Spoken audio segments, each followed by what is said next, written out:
Bharat Russia మధ్య రెలోస్ ఒప్పందం. అసలేంటి రెలోస్? రష్యా అధ్యక్షుడు వ్లాదిమిర్ పుతిన్ న్యూఢిల్లీ పర్యటన వేళ రష్యా పార్లమెంట్ భారత్తో కీలక సైనిక లాజిస్టిక్స్ ఒప్పందాన్ని అధికారికంగా ఆమోదించింది. Reciprocal exchange of logistics support ఆమోదానికి సంబంధించిన బిల్లును రష్యా ప్రధానమంత్రి మిఖాయిల్ మిషుస్తిన్ రష్యా డూమాలో ప్రవేశపెట్టారు. ఆ బిల్లుకు ఆమోదముద్ర పడింది. భారత రష్యా సైనిక లాజిస్టిక్స్ పంచుకునే ఒప్పందం ఇది.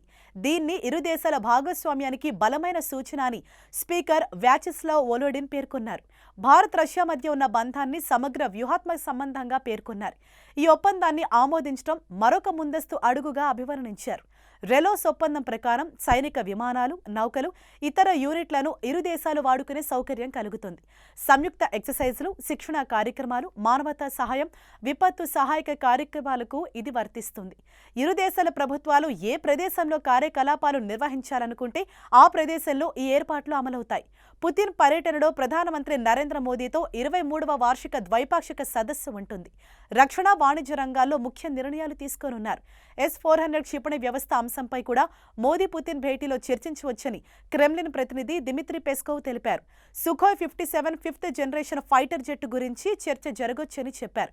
5th జనరేషన్ ఫైటర్ జెట్తో 5వ తరం యుద్ధ విమానం. రెలోస్ అంటే భారత రష్యా సైనిక లాజిస్టిక్స్ పంచుకునే ఒప్పందం. రష్యా సైనిక విమానాలు, నౌకలు, సిబ్బంది భారత బేస్లు, వసతులు ఉపయోగించుకోవచ్చు. అదేవిధంగా భారత దళాలు రష్యా వసతులను వాడుకోవచ్చు. సంయుక్త ఎక్సర్సైజులు, శిక్షణ మిషన్లు, మానవతా సేవ, విపత్తు సహాయం వంటి కార్యకలాపాలకు లాజిస్టిక్ సపోర్ట్ ఉంటుంది. ఆపరేషనల్ ఫ్లెక్సిబిలిటీ ఉంటుంది. భారత రష్యా ఏ ప్రదేశంలో సంయుక్త కార్యకలాపాలు చేపట్టాలని నిర్ణయిస్తే అక్కడ అవి జరుగుతాయి. సంయుక్త కార్యకలాపాలు, అత్యవసర పరిస్థితుల్లో సమన్వయం వేగంగా జరిగేలా సైనిక అనుసంధానం బలోపేతమవుతుంది.